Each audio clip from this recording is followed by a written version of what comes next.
What is my ultimate teaching? As I have mentioned many times, I am at crossroads where, living in the 21st century and with the memory of a yogi that who had been exposed to presenting material in an idiom that does not have science, I have struggled. I have struggled between one sort of medium, which is yoga, tantra, agama. These are the traditions of India where I learned in not only in this lifetime, many lifetimes. And now being in the United States and also have done research and then being exposed to science, I see a great opportunity. The opportunity is to quickly evolve our mind, our civilization, our understanding. And that is really my ultimate teaching. My ultimate teaching, to put it very simply, is merging science and religion. Religion, of course, is a higher science. Science is still subjected to logic and rationality. But then both have limitations.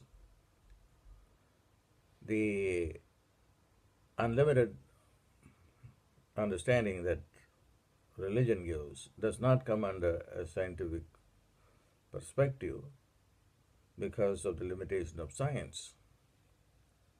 But science now is evolving with quantum physics, so we can really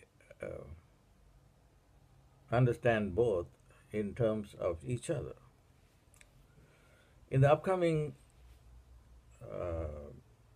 presentation that I have on my ultimate teaching, which will be a 1 year program, I'm going to talk about some of the key issues that humanity is facing. So we are at a very important time period in our civilization. And one important thing is time. Time is moving very fast now. Everything moves very fast, but not fast enough as we would like to have it, so that we don't have to wait. So our brain has to adjust itself to the fast movement. And one thing that needs to happen is changes in our perception of time and space. The pineal gland can do a great job. So that's one of the things that I'm going to talk about, how the pineal gland activation can give us a perception of an accelerated time. A corresponding to that will be a different perception of space. The yogis knew how they could get things instantaneously done, but with the help of the third eye, which is the pineal gland. So I will make a presentation of how you can activate the third eye, and also bring science to it to highlight it with research from Dr. Strassman, who did a lot of research with ayahuasca, inducing different perceptions of time and space within the pineal gland. So that's a very exciting thing. So my ultimate teaching will focus on that. Now, miracle is another domain where again, it related to time, but also it is something that goes beyond logic. So our logical brain has to take a break and then allow miracles to happen. And if the brain doesn't allow the miracles to happen, miracles will never happen. And that part will be done by the midbrain, which is called the primitive brain or the reptilian brain. What has happened to that part of the brain is we just kept it under uh, what may be called disuse, because we have focused attention only on logic and developing the neocortex, which is our science and modern understanding.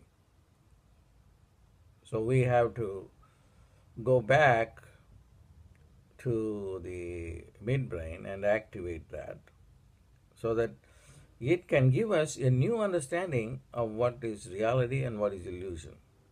Illusion is reality. Hallucination is not a bad thing.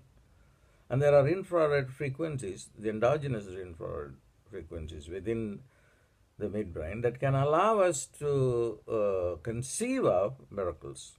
So that will be another part that I will be talking about in the presentation. Then there are two other things that two ideas. One is again, as I mentioned, science, and another is religion. There is incompatibility between that. One is, there are two sets of laws represented by two parts of the brain. One is the pituitary, another is the pineal.